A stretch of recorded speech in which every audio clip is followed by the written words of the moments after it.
अस्सलाम वालेकुम YouTube family, कैसे हैं आप सब लोग। उम्मीद है कि आप सब खैर खैरियत से होंगे। अल्लाह ताला से आप सब के लिए ढेर सारी दुआएं।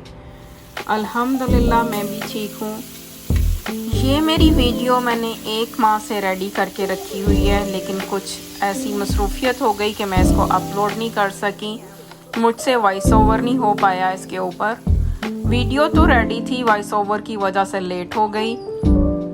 आज की वीडियो मेरे लिए एक सरप्राइज़ था मेरे बच्चों की तरफ से, क्योंकि मैंने किया थे 1000 सब्सक्राइबर कंप्लीट। तो मेरे बच्चों ने एक सरप्राइज़ पार्टी अरेंज की और उन्होंने मामू को भी इनवाइट किया। मुझे तो भेज दिया ये स्टेक लेने के लिए, लेकिन आज के शेल्फ जो हैं वो मेरे बच्चे हैं। मैं इस वीडियो में आपको ये भी बताऊंगी कि मैंने 1000 सब्सक्राइबर 3 माह में कैसे किए और मैंने अपना चैनल कब शुरू किया और क्यों किया।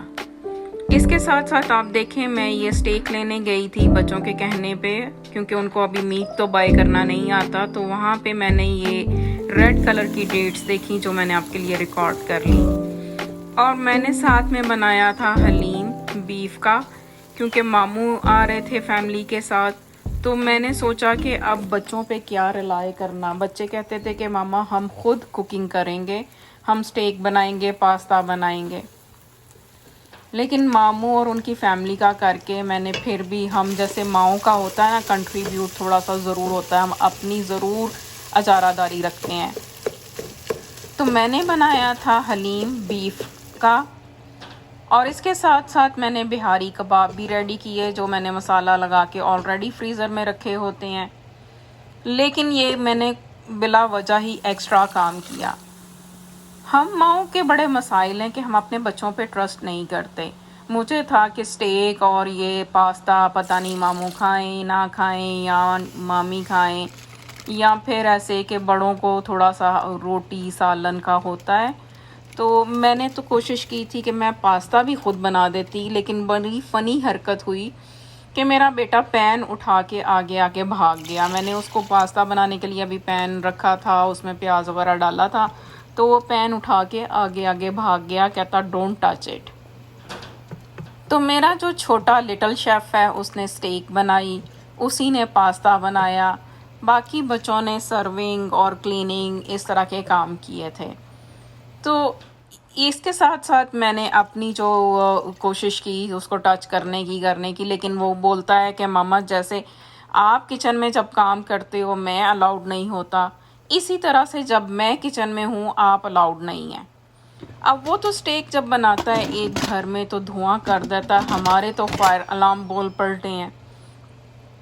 हमारे फायर अलार्म इतने स्ट्रॉन्ग हैं कि वो स्मेल से भी समटाइम बोल जाते हैं, धुएं के अलावा स्मेल से भी बोल जाते हैं।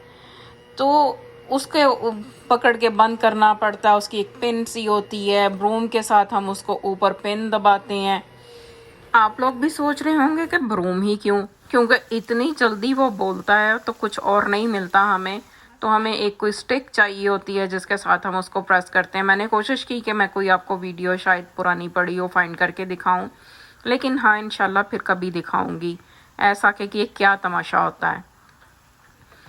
तो हमारे यहाँ तो जब हम रोटी बनाते हैं ना, देसी रोटी, तो भी ये बोल पड़ते हैं। उनको फील होता है कि जैसे ही हम रोटी को आग पे सेकते हैं तो उनको आता है एहसास कि यहाँ पे कुछ बर्निंग हो रही है। वो बर्निंग की स्मेल के साथ जो इतना शोर करते हैं कि आपके पास कोई और हल नहीं। हमारी एक मिलने वाली बताती हैं कि उन्होंने अपने उसको डिवाइस को उतार के रज़ाइयों में भी छुपाया तो भी बात नहीं बनी, तो भी वो बोली जाए। ये स्टेक की कुछ वैरायटीज़ थी। यहाँ पे एक अरेबिक स्टोर था जहाँ से मैं ये लेके आई थी। वहाँ पे इतनी किस्म की स्टेक थी कि मुझे समझ नहीं आया। तो मैंने अपने बेटे को वीडियो कॉल की और उससे पूछा, ये कुछ तैयारी पास्ता की पामेजान चीज़ है जो यहाँ पे हमें हलाल नहीं मिलता, लेकिन यहाँ पे एक ही जो डीलर हलाल फूड का है, बहुत मशहूर है, इकबाल फूड के नाम से, सिर्फ उनके स्टोर से मिलता है। हलीम मेरा रेडी हो गया और मैंने इसको ब्लेंड किया अच्छी तरह से हैंड ब्लेंडर के साथ। थोड़ा क्विक हो जाता है, वरना इसको पकाने के लिए तो आपको पता है घंटे चाहिए, तब तक वो जो मीट है वो रेशा रेशा होता है। तो उसके लिए कई घंटे लग जाते हैं। इसको मैंने लगाया तड़का और चीज़ें रेडी की थी पास्ता के लिए। जैसा कि मैंने बताया कि मेरी कोशिश थी चलो मैं पास्ता बना देती हूँ, बच्चों का काम हल्का हो जाएगा, बट वो तो पैन उठा के आगे आगे भाग गया, तो पास्ता तो मेरा रह गया बीच में। उसकी थोड़ी सी मैं आपको वीडियो और कटिंग दिखाऊंगी।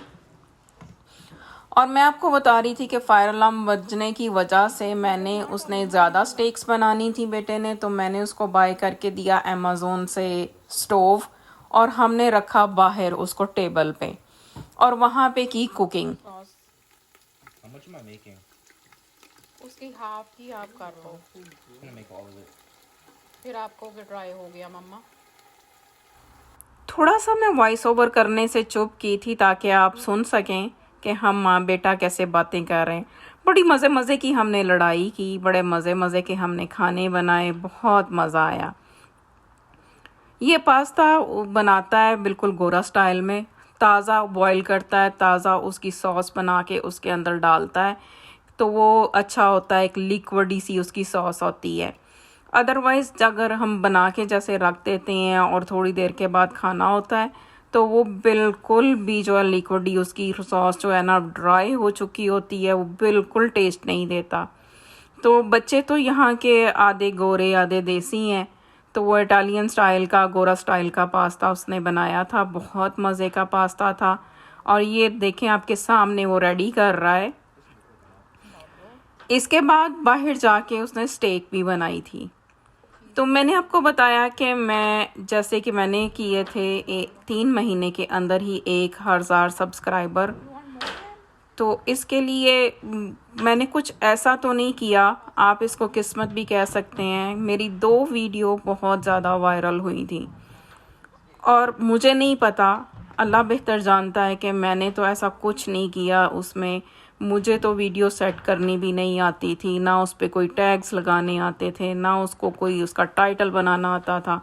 लेकिन अल्लाह की करनी कि मैंने जब चैनल बनाया उसके बाद मेरी 2 वीडियो तो इतनी ज़्यादा वायरल हो गई थी कि मुझे खुद समझ नहीं आती थी। मैं जैसा ही अपना यूट्यूब बंद करती थी, अपडेट देख के दोबारा ऑन करती थी, तो उसके ऊपर मोर एक्टिविटी हुई होती थी। इस तरह से मुझे वहाँ से सब्सक्राइबर और वॉच टाइम वगैरह काफ़ी ज़्यादा मिला। तो मेरे अल्हम्दुलिल्लाह सब्सक्राइबर तो पूरे हो गए, मेरा बस थोड़ा सा वॉच टाइम जो है वो पीछे रहता है पूरा करने वाला। वो भी मैं शायद कर लेती, लेकिन मैंने 1 महीना ब्रेक ली थी क्योंकि यहाँ पे थी वकेशंस, और वकेशंस की वजह से हम लोग चले गए थे, कुछ न्यूयॉर्क चले गए, कुछ मेहमानदारी। मैं हंसती थी कि हम मेहमान मेहमान खेल रहे हैं, जैसे बचपन में वो एक गेम नहीं होता था भैन परोणी, तो हम वो खेल रहे थे, यानी कभी मैं किसी की मेहमान और कभी मेरे मेहमान। तो वो 1 महीना इस तरह से बिज़ी रहे, और कुछ मैं मुझे सांस की तकलीफ़ है, उसकी वजह से जब मैं थक जाती थी तो मैं कोई वीडियो का वॉइस ओवर वगैरह कोई चीज़ नहीं कर पाती थी। इस वजह से मैंने काफ़ी लंबी सी एक ब्रेक ले ली, जिसकी वजह से मेरा थोड़ा सा जो चैनल भी थोड़ा डाउन हुआ। मेरे व्यूज़ भी जो हैं वो पहले की निस्बत कम आना शुरू हुए, क्योंकि शायद यूट्यूब जो है वो उसको कैच नहीं कर पा रहा था, क्योंकि मैंने ब्रेक बड़ी लंबी की। फिर मेरा बेटा उसने चेक किया और कर करा के देखे, हाँ अब हम लोगों को चैनल तो बनाने नहीं आते, तो बेटे से बनवाया था मैंने, और मैं वीडियो वगैरह अपलोड करती थी। उसने चेक किया और कहता कि मामा आपने वीडियोस नहीं ना 1 महीना डाली, तो आपको ट्रबल हो रही है उसकी वजह से। बच्चों की सुन लें, बच्चा मेरा बोलता है कि मामा आप वीडियो क्यों नहीं डालती, जाएं वीडियो डालें, आप कोई जॉब पे जा रही हैं, आप डालें जल्दी जल्दी से, आप क्यों वेस्ट कर टाइम करती हैं। रिकॉर्डिंग्स तो मेरे पास बहुत सारी होती हैं, लेकिन एडिटिंग करने के लिए टाइम लगता है, सम टाइम टाइम नहीं होता, सम टाइम तबीयत नहीं मानती, सम टाइम वैसे लेजीनेस हो जाती है हमारी, तो मुझसे एडिटिंग में मैं थोड़ी सी स्लो हो जाती हूँ। एडिटिंग भी मैं काफ़ी हद तक कर लेती हूँ, ज़्यादातर मुझे वॉइस ओवर में प्रॉब्लम हो जाती है कि वॉइस ओवर करते हुए मुझे सम टाइम मेरा सांस जो है वो साथ नहीं देता। तो ये देखें, ये मैंने आपको बताया जैसे अमेज़ोन से हमने बाय किया था स्टोव, और उसके ऊपर बनाई है स्टेक की रेसिपी मैं आपको कभी दूंगी, इसमें कुछ ऐसा नहीं है मुश्किल काम। लेकिन ये बिल्कुल गोरों के स्टाइल में स्टेक बच्चे बनाते हैं। इसको कोई मैरिनेशन की नीड नहीं है, राइट वे मैरिनेट करते हैं, राइट वे उसको लाइक तेज़ हीट पे ये लोग बनाते हैं, क्योंकि बच्चों का कहना है कि हम देसी लोग स्टेक को इतना पका देते हैं कि वो चुई हो जाती है। गोरों का आप स्टेक लेने जाएं, खाने जाएं, तो वो आपसे पूछते हैं कि आपको हाफ डन चाहिए, फुल डन चाहिए, या आपको लाइक लेस डन या रॉ काइंड की चाहिए।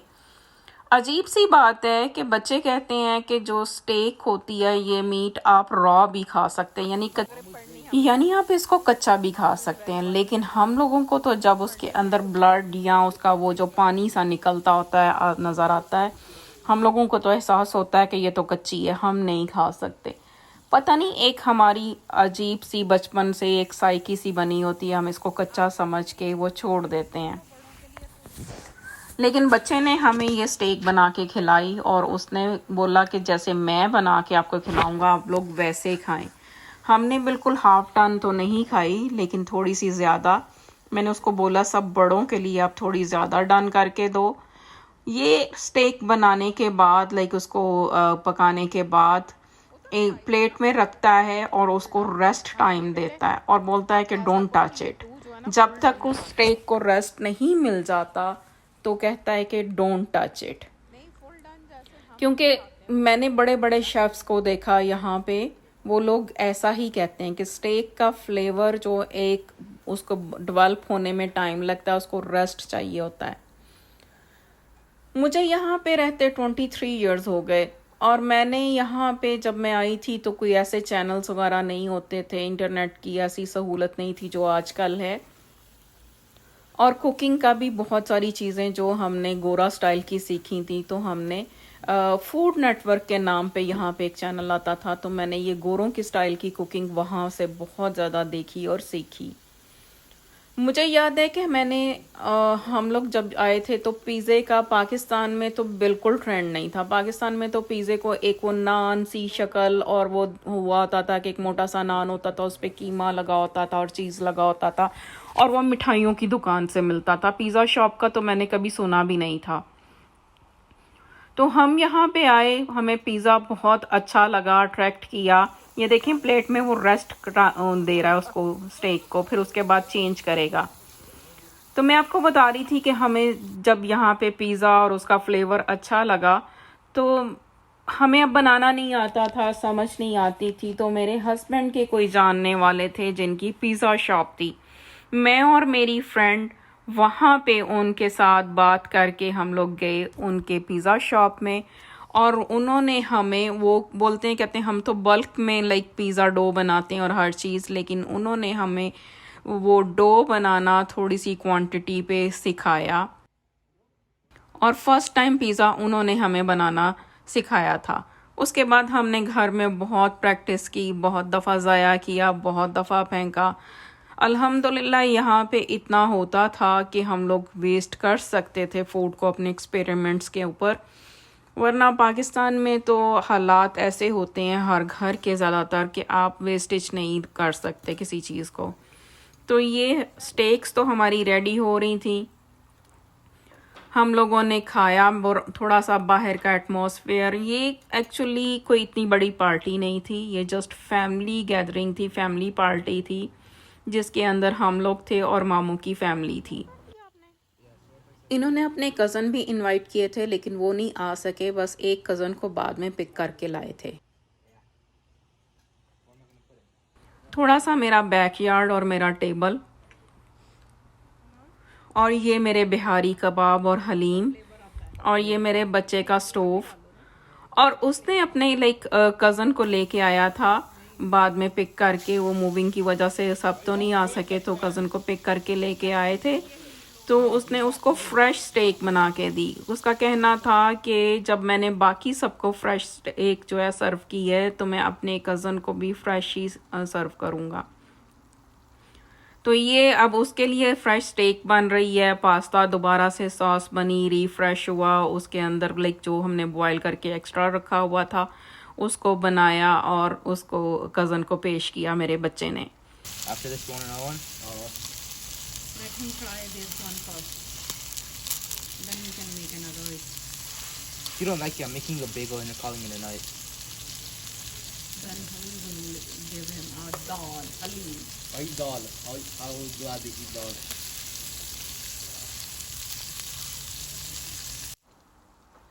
थोड़ी सी बातें मैंने उन लोगों की ऐसे ही रहने दी, उसके ऊपर वॉइस ओवर नहीं किया। बच्चे तो पसंद नहीं करते, वो कहते हैं कि हमारी बातें आप ना रिकॉर्ड किया करें। लेकिन मैंने आपको इसलिए दिखाने के लिए किस तरह से वो एक दूसरे के साथ छेड़खानी कर रहे हैं। बेटा बोलता है कि अगर तुमने ये स्टेक नहीं खाई तो तुम्हें ऐसा और कुछ नहीं मिलना, और मैंने उसको बोला कि फिर तुम्हें दाल मिलेगी खाने के लिए। इस तरह की तो छेड़खानी चलती रहती है। ये मेरा थोड़ा सा जर्नी है जो मैंने शुरू किया था 3 महीने 4 महीने पहले। ये रिकॉर्डिंग मेरी तो हुई है 3 महीने पहले की, लेकिन इसका वॉइस ओवर मैं कंप्लीट कर रही हूँ 1 महीना लेट। इसके बाद हम लोगों के ये जो बच्चे केक लेके आए थे, इसकी केक कटिंग का टाइम आया तो हमने रिक्वेस्ट की थी मामू से, बुज़ुर्गों की दुआएं और उनके हाथों से अगर कोई काम हो तो उस काम में बरकत होती है। हमारी रिक्वेस्ट पे मामू ने केक काटा और मुझे खिलाया और मेरे लिए बहुत सारी दुआएं की, बच्चों के लिए बहुत सारी दुआएं की। और मेरी बात करते हुए आंखें बाहर आई हैं। मुझे बहुत अच्छा लगता है जब कोई बुज़ुर्ग हमें दुआएं देता है। ऐसी दुआओं की हम सबको ज़रूरत है। अल्लाह सबको अता करे बुज़ुर्गों की दुआएं, और इनके साथ घरों में बरकतें होती हैं। तो मैं समझती हूँ कि मेरे मामू ने जो ये केक काटा है मेरे चैनल के लिए, मैं समझती हूँ कि ये मेरे चैनल को आगे मज़ीद तरक्की पे लेके जाएगा। ये मेरा छोटा सा एक व्लॉग है, मेरी छोटी सी जर्नी है जो मैंने 3 महीने पहले स्टार्ट की, और 3 महीने में अल्हम्दुलिल्लाह अल्लाह ने मुझे इस पॉइंट तक पहुंचाया। इंशाल्लाह आगे भी जाएगा। आप लोगों ने फील किया होगा कि मेरी कुछ आवाज़ भराई हुई थी मामू का केक काटने की बात करते हुए। मुझसे अपने जो फीलिंग्स कंट्रोल नहीं हुई और वाकई ही मैं लिटरली रो रही थी, इसलिए मैंने इस वॉइस ओवर को ऐसे ही रहने दिया और दोबारा से जो आगे वॉइस ओवर किया। ये मेरा छोटा सा सफ़र है जो अभी मैंने स्टार्ट किया है। इंशाल्लाह मैं आपको स्टेप बाय स्टेप बताऊंगी कि मैंने ये सफ़र कैसे शुरू किया, कहाँ तक पहुँचा, क्या क्या अचीव किया, और मुझे कौन कौन सी मुश्किलात फ़ेस करनी पड़ी, कैसे मैंने इसको लर्न किया कि इसको कैसे करना है, एडिटिंग कैसे सीखी, क्या क्या स्ट्रगल की इस टाइम पीरियड में, वो सब मैं आपको दिखाऊंगी। और कनाडा के वो रंग भी जो आपको दूसरे शायद नहीं दिखा पाए होंगे। तो ये अब आज का मेरा व्लॉग जो है इस खूबसूरत से व्यू पे ख़त्म करते हैं। वो घर के ऊपर चांद इतना बड़ा और ख़ूबसूरत नज़र आ रहा था। बहुत प्यारा मौसम, बहुत अच्छी हवा चल रही है और बड़ी ही खूबसूरत सा एक व्यू था। सर्दी हमारे आने वाली और गर्मी का वेदर तो गया, बड़ा अच्छा विंडी सा हो रहा है। ये तो अभी प्लेजेंट है, लेकिन आन करीब जो है सर्दी की शिद्दत शुरू हो जाएगी। इंशाल्लाह मैं आपसे नेक्स्ट व्लॉग में फिर मिलूँगी और आपको अपनी कोई और स्टोरी सुनाऊँगी। तब तक के लिए अल्लाह हाफ़िज़।